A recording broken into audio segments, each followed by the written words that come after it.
দেখো স্টুডেন্টস, আজ আমরা শিখব যে লেসন 1। এটা কোন ক্লাসের? ক্লাস 8-এর। তো লেসন 1-এ রয়েছে দ্য ওয়াইন্ড ক্যাপ। ঠিক আছে, এই গল্পটা বা এই স্টোরিটা রাইটার হচ্ছে জেন ইয়েলেন। ঠিক আছে, আমরা এবার একটুখানি রাইটারের বিষয়ে পড়ে নিই।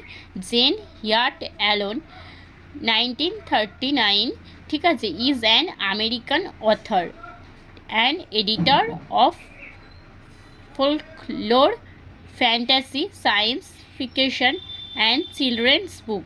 ঠিক আছে, মানে উনি বাচ্চাদের নানান ধরনের বিজ্ঞান বিষয়ক বা ফ্যান্টাসি মানে আনন্দদায়ক, উত্তেজনাপূর্ণদায়ক এরম ধরনের জিনিস লিখে থাকেন, মানে গল্প টল্প লিখে থাকেন। ঠিক আছে, এবার দেখো, সেখানে আমি দেখলাম তিনি 1939 সালের জন্মগ্রহণ করেছিলেন। তিনি একজন আমেরিকান পোয়েট। ঠিক আছে, পোয়েট বলছি, সরি, অথর।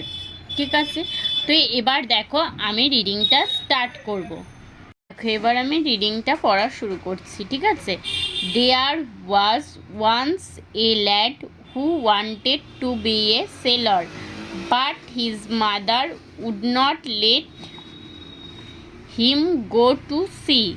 ঠিক আছে, এখানে দেয়ার ওয়াজ ওয়ান্স এ লেড মানে একদা এক সময় সেখানে একটা ল্যাড মানে বালক। ঠিক আছে, একটা ছেলে বা বালক ছিল। Who wanted to be, wanted মানে চেয়েছিল। ঠিক আছে, যে চেয়েছিল, টু বি হতে, এ সেলর, সেলর মানে হচ্ছে নাবিক।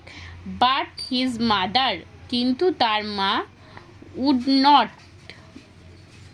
Late him go to the sea, চাইনি বা দিতে চাইনি, লেট হিম গো যেতে, তাকে যেতে, টু দ্য সি সমুদ্রেতে। Child, what do you know of sailing, বাছা তুমি কি, বা চাইল্ড মানে শিশু, বাচ্চা বলে আমরা আহ্বান করি।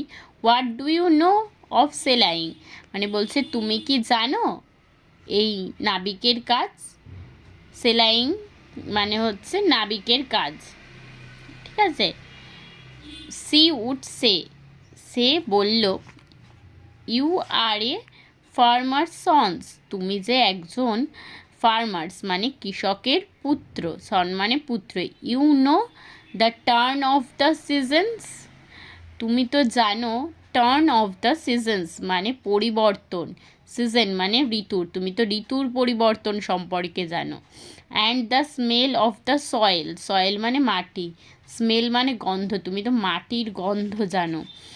But you do not know the sea, তুমি সমুদ্র সম্পর্কে কিচ্ছু জানো না। ইউ ডু নট, তুমি জানো না, দ্য সি সমুদ্র সম্পর্কে। নাও দ্য বয়, এখন ছেলেটি, হুজ নেম ওয়াজ জন, এখানে ছেলেটি, হুজ মানে যার, নেম নাম, ওয়াজ জন ছিল John, had always obeyed his mother, had মানে ছিল, অলওয়েজ মানে সব সময়, ওবেড মানে হচ্ছে আদেশ মান্য করা, হিজ মাদার তার মায়ের আদেশ মান্য করত।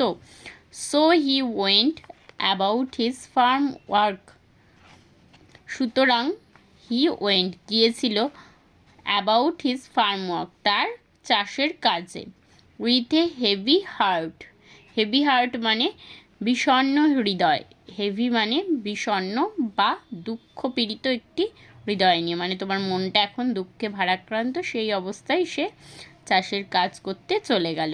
But did not again mention the sea, কিন্তু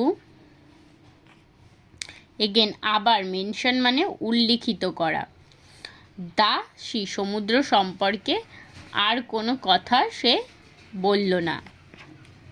ওয়ান ডে একদিন, he had been walking behind the plough, একদিন হি হ্যাড বিন ওয়াকিং সে যখন বা সে হাঁটছিল, বিহাইন্ড দ্য প্লাউ, প্লাউ মানে হচ্ছে লাঙল করার সময়। ঠিক আছে, সে যখন হাঁটছিল, he all but ran over a teeny green turtle on a clod of dirt, say sorry তার কাছে অল বাট র্যান ওভার মানে দৌড়ে দৌড়ে এগিয়ে এলো যেন এ টিনি মানে ছোট, খুবই ছোট, গ্রিন টার্টেল মানে সবুজ কচ্ছপ, টার্টেল মানে হচ্ছে সবুজ কচ্ছপ, অনেক লোড অফ ডার্ট, লোড মানে মাটির ডেলা, ঠিক আছে, বা কাদার ডেলা, যা ভাবো, ডার্ট, ঠিক আছে, কাদার একটা দলার উপর একটা ছোট্ট সবুজ কচ্ছপকে সে প্রায় মেরেই ফেলছিল যখন সে লাঙল চালাচ্ছিল, ঠিক আছে।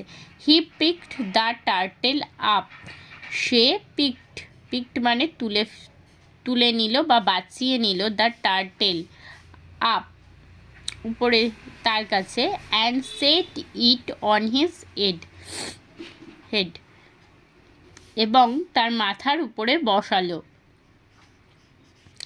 ওয়্যার যেখানে, he knew it would be safe যেখানে সে জানতো সে সুরক্ষিত থাকবে, সেফ মানে রক্ষা। When he was done with ploughing, when মানে যখন সে তার চাষের কাজ বা লাঙলের কাজ শেষ করেছিল, জন প্লাগড দ্য টার্টেল, জন তুলেছিল কচ্ছপটিকে,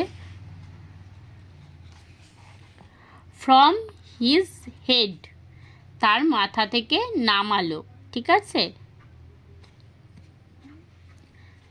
সে কচ্ছপটাকে উপরে তুললো আর মাথার উপরে বসালো, সে জানতো সে যেখানে নিরাপদ থাকবে। এরপর কি করলো, তার লাঙল চালানোর কাজ যখন শেষ হলো, সে ওই কচ্ছপটাকে মাথা থেকে নামালো, পেরে আনলো, যেটাকে তুলে আনা বলে, ওই যে যেখানে আমরা পড়লাম প্লাগড মানে তুলে আনা। তারপরে টু হিজ আটার সারপ্রাইজ, ঠিক আছে, অত্যন্ত আশ্চর্য হয়ে গেল, আটার সারপ্রাইজ মানে অত্যন্ত আশ্চর্যপূর্ণ হয়ে যাওয়া। হি ফাউন্ড সে দেখতে পেল বা খুঁজে পেল, দ্যাট ফাউন্ড মানে দেখতে পাওয়া বা খুঁজে পাওয়া, দ্যাট যে ইট হ্যাড টার্ন এটা পরিণত হয়েছিল, টার্ন মানে পরিণত হওয়া, ইন্টু এ ট্রিনি গ্রিন ফেয়ারিম্যান, টিনি মানে খুবই ছোট, গ্রিন মানে সবুজ, ফেয়ারিম্যান মানে একজন কাল্পনিক মানুষ, দ্যাট স্টুড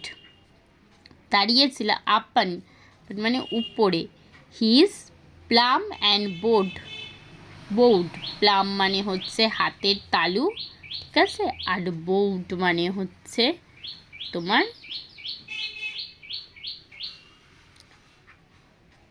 অভিবাদন জানানো, তালুর উপর দাঁড়িয়ে আছে এবং তাকে যেন অভিবাদন জানাচ্ছে।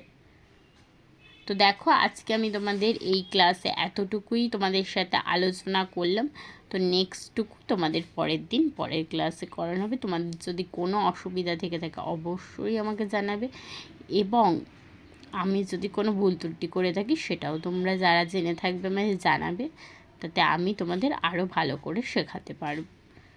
আর তোমাদের যদি অবশ্যই আমার পড়ানোটা ভালো লেগে থাকে তো অবশ্যই আমার পাশে থেকো, সাথে থেকো, ঠিক আছে।